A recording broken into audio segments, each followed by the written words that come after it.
Saudara-saudara pendengar yang kami kasihi dimanapun Anda berada, Anda kembali bersama kami dalam acara Telaga, Tegur Sapa Gembala Keluarga. Saya Gunawan Santoso dari Lembaga Bina Keluarga Kristen akan berbincang-bincang dengan Bapak Pendeta Dr. Paul Gunadi.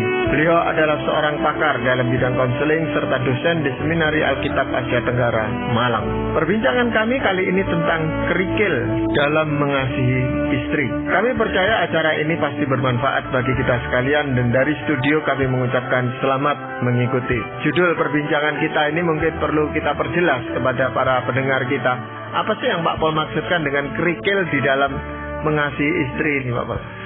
Yang saya maksud adalah gini, Pak Gunawan. Kita tahu ya bahwa memang firman Tuhan meminta kita sebagai pria, sebagai suami mengasihi istri. Tapi kita mesti mengakui ada kalanya tidak terlalu mudah mengasihi istri. Ada itu hal-hal yang membuat kita akhirnya susah mengasihi istri. Ada tuh masalah-masalah yang muncul. Nah, akhirnya kita pun kadang-kadang bertanya, kenapa ya kok susah mengasihi istri? Kok perasaan saya kok nggak bisa kuat dalam mengasihi istri saya? Nah, mungkin ini waktu yang baik ya Pak Gunawan untuk kita duduk santai dan mulailah melihat ya kenapa kok susah kadang-kadang mengasihi istri kita. Ya, dan biasanya masalah-masalah itu bukan masalah-masalah yang terlalu besar seperti batu-batu besar yang bongkahan-bongkahan batu, tetapi justru masalah-masalah kecil yang selalu mengganggu gitu Pak Paul, kalau hal itu tidak dibuang. Seperti itu Pak Paul. Betul. Jadi memang nggak harus tuh terjadi sebuah ledakan bom yang besar sehingga kita akhirnya hancur berantakan, nggak bisa lagi mengasihi istri. Seringkali tidak. Nah, pada kesempatan ini Pak Gunawan yang saya akan memang soroti lebih merupakan tema atau garis besarnya. Ya, nanti ini masing-masing bisa diterapkan dalam situasi-situasi yang lebih spesifik. Tapi ya saya coba akan bahas secara garis besar supaya bisa diterapkan dengan lebih meluas. Ya, apa saja itu Pak Paul? Ada 3 ya Pak Gunawan. Nah, yang pertama adalah ini. Mengasihi kan melibatkan perasaan. Dan sebagaimana kita tahu, perasaan tidak selalu stabil dan sama. Nah, itu sebabnya ada kalanya kita mengalami kesukaran untuk mengasihi, sebab perasaan kasih tidak selalu hadir dalam hati kita dengan intensitas yang sama kuatnya hari lepas hari. Ya, jadi walaupun mengasihi mengandung unsur perasaan, namun kita tidak boleh mendasarinya atas perasaan. Jadi memang ini mungkin sedikit membingungkan. Jadi intinya meskipun kasih adalah ya sesuatu yang melibatkan perasaan, tapi kita tidak boleh mendasari kasih kita kepada istri atas perasaan itu sendiri. Karena memang perasaan itu selalu berubah-ubah. Kadang naik, kadang turun. Kadang kuat, kadang lemah. Nah, coba kita lihat ya firman Tuhan yang tercatat di 1 Korintus 13 ayat 4 hingga 7. Kasih itu sabar, kasih itu murah hati, ia tidak cemburu, ia tidak memegahkan diri, dan tidak sombong. Ia tidak melakukan yang tidak sopan, dan tidak mencari keuntungan sendiri. Ia tidak pemarah, dan tidak menyimpan kesalahan orang lain. Ia tidak bersukacita karena ketidakadilan, tetapi karena kebenaran.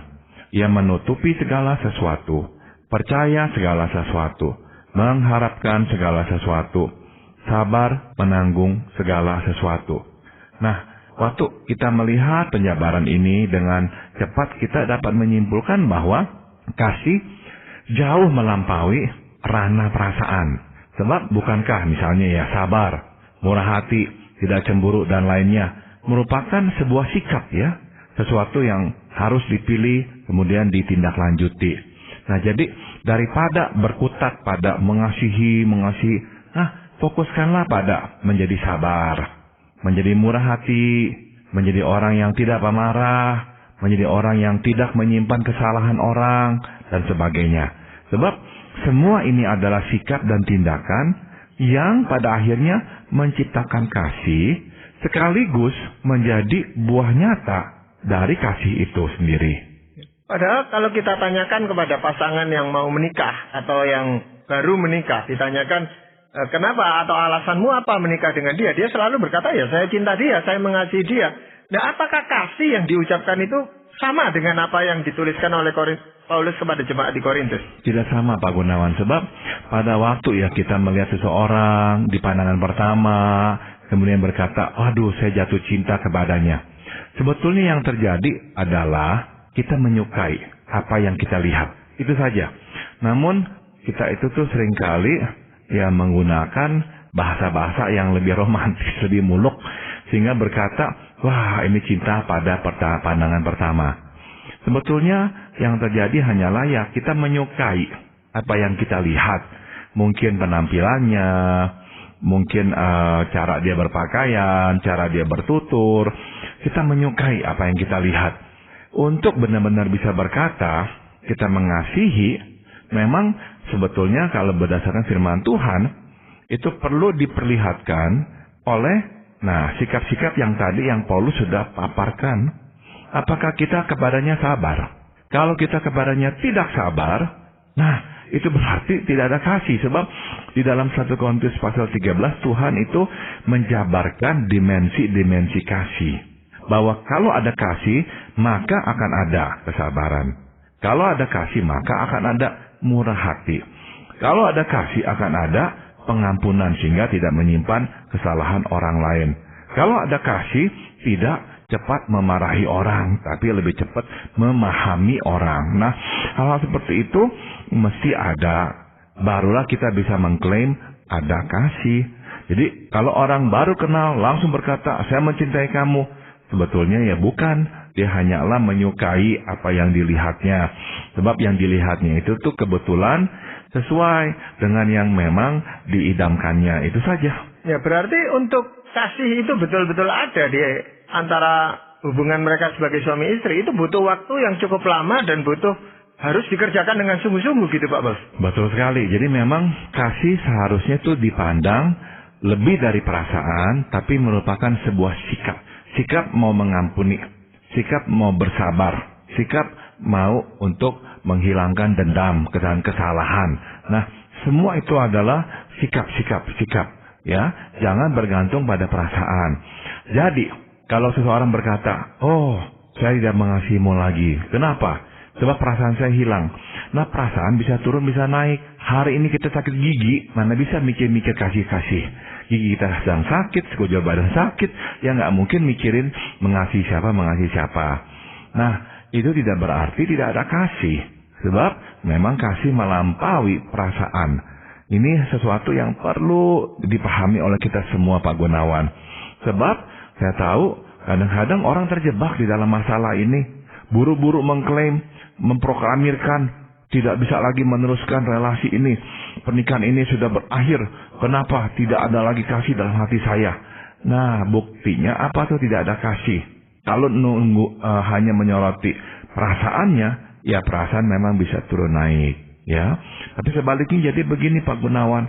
Kalau orang mengklaim, oh saya mengasihi suami saya, oh saya mengasihi istri saya. Tapi luar biasa. Pemarahnya masih pasangan, tukang ngamuknya masih pasangan, tidak mau mengampuni si pasangan, menyimpan kesalahan-kesalahan si pasangan, tidak ada kemurahan hati kepada dia sama sekali. Itu berarti orang ini tidak mengerti apa itu kasih. Ya, dia hanya bisa mengklaim dia mengasihi, tapi tidak ada bukti nyatanya. Ya, tapi perasaan itu sendiri masih tetap dibutuhkan di dalam hubungan suami istri ini Pak Paul, sebagai pewarna, sebagai pemanis dan sebagainya. Hanya tidak bisa dijadikan sebagai landasan untuk membangun rumah tangga itu sendiri gitu Pak Paul. Betul sekali Pak Gunawan. Mungkin kita bisa menggunakan sebuah ilustrasi ya. Kita misalkan memakan es krim ya. Itu es krimnya misalkan dibungkus dengan coklat. Tapi di dalamnya ada es krim. Misalkan dalamnya itu vanila. Sudah tentu tuh kita bisa berkata bahwa coklat itu bukanlah es krim. Tapi memang es krimnya ditutupi oleh coklat. Kita bisa ibaratkanlah perasaan kasih yang kadang-kadang muncul seperti kupu-kupu ya di dada kita. Itu seperti coklat yang melapisi es krim. Tapi bukankah yang terpenting bukan coklatnya, tapi es krimnya itu sendiri. Es krim itu sendiri adalah sikap-sikap yang tadi sudah dibahas, yaitu penyabar, murah hati, tidak menyimpan kesalahan atau dendam, tidak pemarah, dan sebagainya. Ya memang ini yang sulit kadang-kadang dibedakan oleh kita sebagai orang-orang awam, Pak Paul ya. Makanya ini seperti kerikil yang kalau kita tidak selesaikan bisa menjadi masalah besar di tengah-tengah keluarga kita, khususnya di dalam hubungan suami istri, Pak Paul. Dan juga memang menakutkan, Pak Gunawan. Bayangkan kalau kita menikah dengan seseorang dan orang itu tidak mengerti tentang hal ini, bergantung sepenuhnya pada perasaan, kita rasa oke-oke aja, tiba-tiba satu hari dia bangun tidur, dia berkata, saya mau tinggalkan kamu. Kenapa? Tidak ada lagi kasih di hati saya. Wah, cukup mengerikan. Cukup mengerikan. Berarti tidak ada kepermanenan, tidak ada kepastian. Maka kita harus dasari kasih itu bukan pada perasaan, tapi pada pilihan sikap itu. Ya, kerikil yang lain apa, Pak Paul? Kerikil kedua dalam mengasihi istri adalah kebergantungan kita pada perbuatan, Pak Gunawan. Seringkali ya kita itu menjadikan kasih sebagai reaksi atau imbalan terhadap apa yang istri perbuat bagi kita.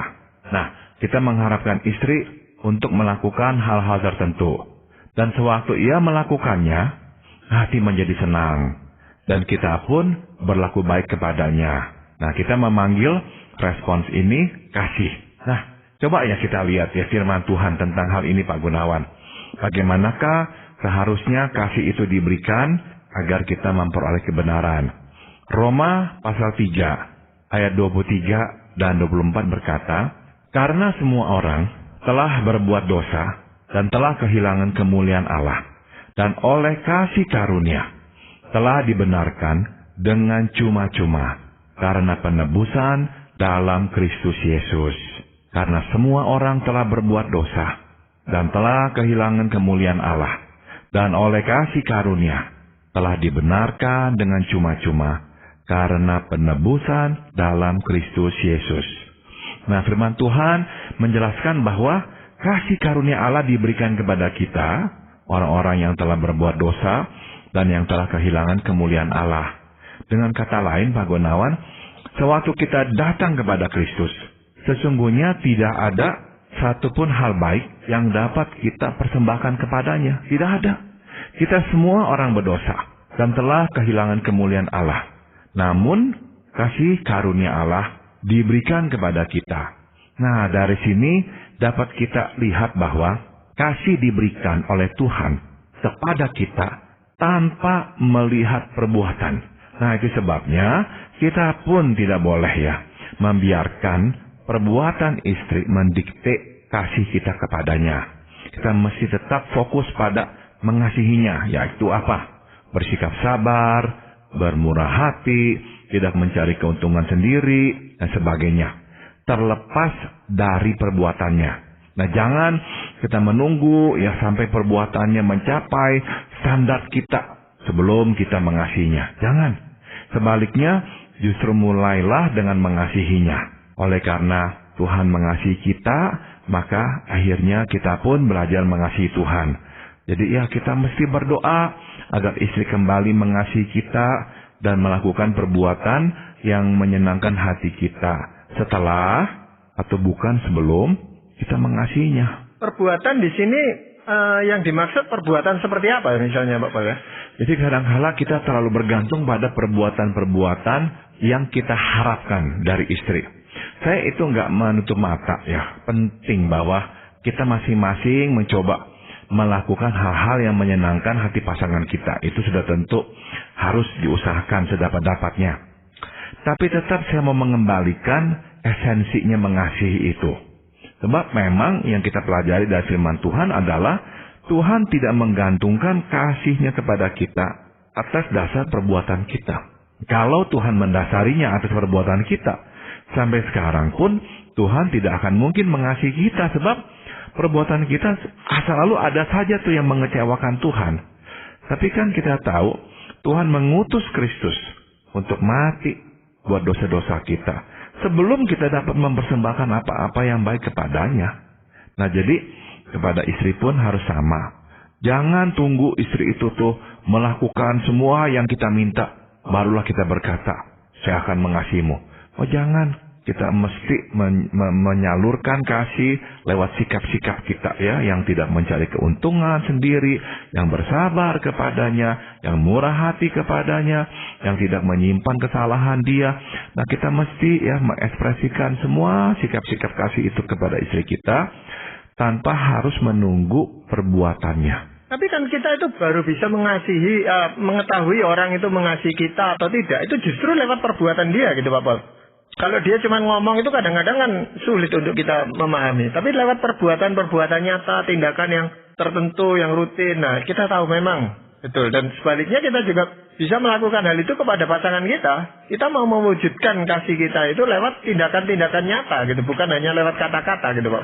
Saya setuju Pak Gunawan. Jadi memang dalam pernikahan, kedua belah pihak harus menunjukkan wujud nyata dari kasih itu. Ya, tidak cukup hanya mengatakan saya mengasihi kamu, mesti ada wujud nyatanya. Sebab kita manusia, bagaimanapun juga ya kita itu tuh tidak bisa lepas ya dari ya tindakan-tindakan yang menunjukkan kasih. Kita mau itu dan kita butuh itu. Dan memang seharusnya ada. Jadi kedua-duanya mesti berusaha mengupayakan itu. Namun saya kira ini yang saya ingin tekankan jadinya. Di samping itu atau bersamaan dengan itu, tetap latih diri untuk tidak terlalu bergantung pada perbuatan. Saya ini sekarang ini terutama ya berbicara kepada orang yang terlalu bergantung pada perbuatan istrinya. Pokoknya nuntut istri harus begini. Kalau tidak, saya tidak akan mengasihimu. Nah, saya kira konsep ini harus berubah. Jadi kepada orang-orang seperti inilah saya mau tujukan ya perkataan-perkataan yang saya sedang ucapkan, yaitu janganlah ya mengasihi istri seperti itu. Itu bukan cara Tuhan. Jangan berkata kalau istri saya nggak begini, saya nggak akan mengasihinya. Oh jangan. Cobalah ya berikan kasih lewat wujud nyata supaya istri kita juga merasakan kasih itu. Nah, biarlah perlahan-lahan, mungkin istri juga ada kesalahan, dia pun perlu belajar dan bertumbuh. Memang kalau kita hanya menggantungkan lewat perbuatan, Pak Paul, padahal pasangan kita itu kan tidak selamanya bisa melakukan hal-hal yang baik. Dan terutama kalau dia sakit misalnya, lumpuh gitu. Wujud kasih kita itu bisa kelihatan. Walaupun pasangan kita itu sudah tidak bisa melakukan apa-apa, kita tetap mengasihi dia atau tidak gitu Pak Paul ya? Betul sekali Pak Gunawan. Jadi ya waktu kita itu tuh mendasari kasih atas perbuatan-perbuatan pasangan yang menyenangkan hati kita. Kasih itu menjadi kasih yang sangat berkondisi, ya kasih yang sangat tipis sebetulnya. Yang sebetulnya ya belum tentu merupakan kasih sebetulnya ya. Lebih merupakan sebuah respon sajalah, respon senang, respon berterima kasih karena kok ya diberikan ini, diperlakukan seperti itu. Nah, kita mesti naik tingkat lebih tinggi lagi. Ya, ini yang Tuhan inginkan agar kita menjadi seperti dirinya. Tuhan mengasihi kita sebelum kita mampu mempersembahkan perbuatan-perbuatan yang menyenangkan hati Dia. Jadi ini hampir sama dengan perasaan tadi Pak Paul ya. Jadi memang dibutuhkan perbuatan-perbuatan baik itu, tetapi tidak bisa dijadikan suatu dasar atau alasan kita mengasihi pasangan kita gitu Pak Paul ya. Betul Pak Gunawan. Nah, apakah masih ada kerikil yang lain Pak Paul? Kerikil yang terakhir adalah ini Pak Gunawan. Dalam mengasihi istri, ya, kita ini terlalu mudah berputar haluan. Sebagai laki-laki ya, kita ini memang terlalu mudah tertarik kepada wanita lain yang lebih menarik atau yang sama menariknya dengan istri sendiri. Nah, saya ini tidak sedang membicarakan kita punya masalah dengan istri kita sehingga kita mudah tergoda. Ya tidak, saya bicara dalam kondisi yang relatif normal-normal. Kita tetap sebagai laki-laki harus mengakui memang kita mudah tertarik kepada wanita lain. Nah, pada waktu kita memberi perhatian kepada wanita lain, tidak bisa tidak, kasih kita kepada istri pastilah berkurang dan akhirnya lenyap. Jadi kerikil ketiga Pak Gunawan bukan ada pada istri kita, tapi kerikil itu ada pada diri kita sendiri Pak Gunawan. Yaitu kita itu terlalu mudah, terlalu cepat untuk tertarik kepada orang lain. Meskipun tidak kita suburkan, tidak kita jalin relasi dengan orang tersebut, namun perasaan tertarik kepada orang lain, kendati hanya sementara, cukup kuat untuk dapat mengurangi kadar kasih kita kepada istri kita. Misalnya jadinya begini Pak Gunawan, gara-gara kita itu tuh rasa kita tertarik kepada orang lain, kita tidak terlalu sabar kepada istri kita. Kita lebih cepat marah kepada dia. Atau kesalahannya dia lebih cepat kita ingat. Kita nggak cukup murah hati. Kita mulai berhitungan sama dia. Tapi kepada yang kita senangi, wailah, kebalikannya.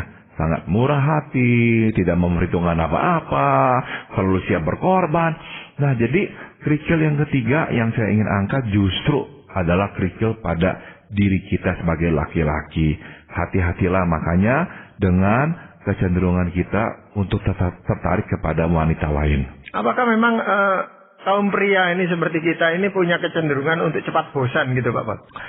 Saya kira dalam diri kita ya, kebanyakan pria saya bisa katakan, memang kita mempunyai kecenderungan untuk bosan dalam pengertian kita ini mudah tergugah atau tertarik oleh petualangan.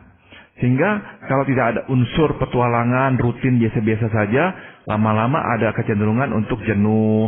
Jadi mau petualangan yang baru, melakukan sesuatu yang belum pernah dilakukan. Sebab nanti muncul kesenangan tertentu ya dari petualangan yang baru itu.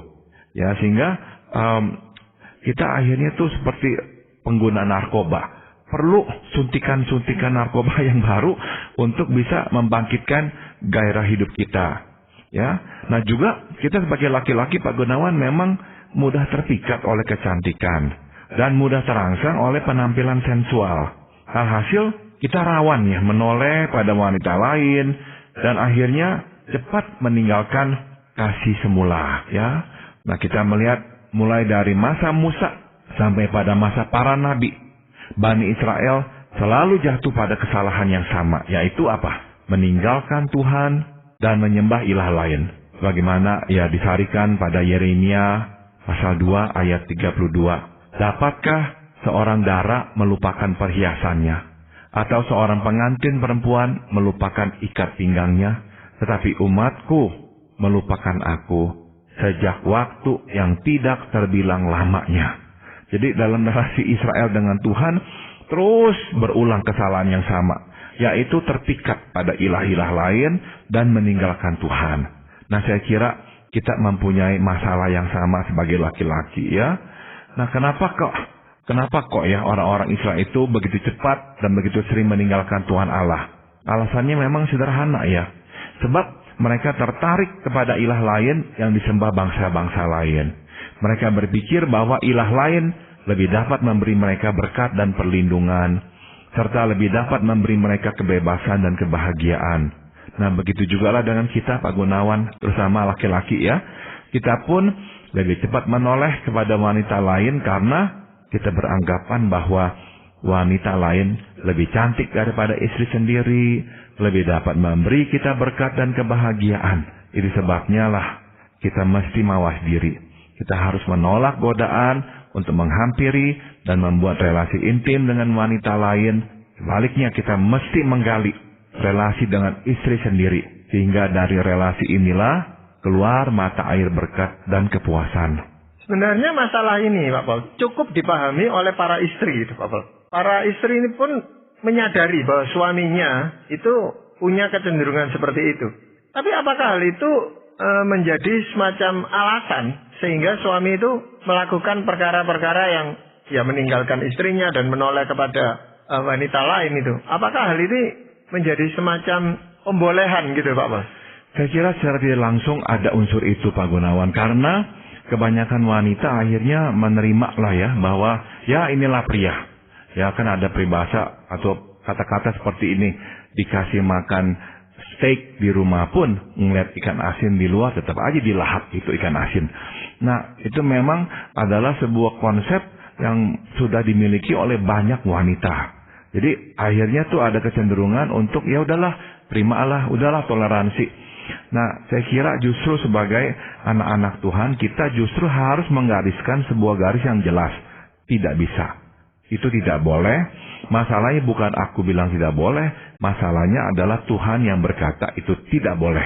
Jadi Dengan kata lain, kita dari awal sudah beritahukan kepada suami, tidak akan kita toleransi kalau sampai engkau berbuat hal seperti itu. Jadi sebenarnya peranan istri di dalam hal ini untuk membantu supaya suaminya tidak sering atau terjatuh dalam dosa-dosa seperti perzinahan dan sebagainya, itu cukup besar, Pak Paul. Cukup, dan salah satu yang penting adalah dia harus berani menegur si suami, Pak Gunawan. Kalau suami itu merasa dia di atas angin bisa berbuat semaunya, dia itu tuh tinggal selangkah lagi akan jatuh ke dalam dosa. Jadi mestilah si suami itu tahu bahwa istrinya mengawasi dan istrinya pun tidak sungkan untuk memberikan teguran. Nah, saya kira ini penting ya. Kita mesti berani menegur pasangan kalau kita tahu dia sedang bermain-main dengan dosa.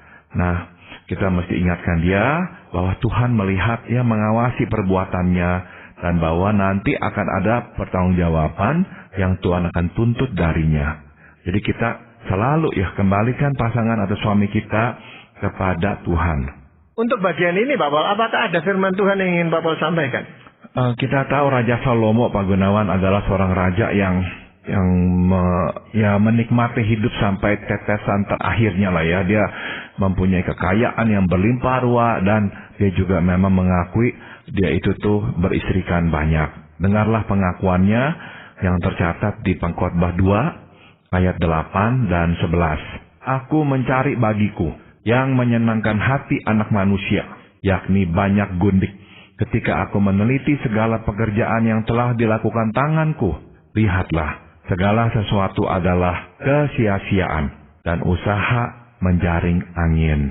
Nah, pada akhirnya impian kita bahwa wanita lain akan memberi kita kebahagiaan kandas di tengah jalan. Ya, bahkan Salomo sendiri berkata, sia-sia. Jadi, berhentilah melihat yang lain dan tataplah istri sendiri. Ya, ini jadi suatu nasihat atau sharing atau berbagi pengalaman dari seseorang yang memang mengalami hal itu, Pak Paul. Jadi Salomo yang tidak puas dengan kekayaannya masih mencari begitu banyak gundik. Ya katakan itu pun dia tidak puas lagi gitu dengan hal-hal yang seperti itu.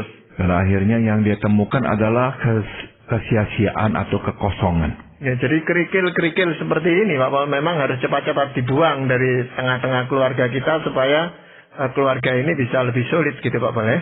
Betul, Pak Gunawan. Terima kasih Pak Paul untuk perbincangan ini, dan para pendengar sekalian, kami mengucapkan banyak terima kasih Anda telah mengikuti perbincangan kami dengan Bapak Pendeta Dr. Paul Gunadi dalam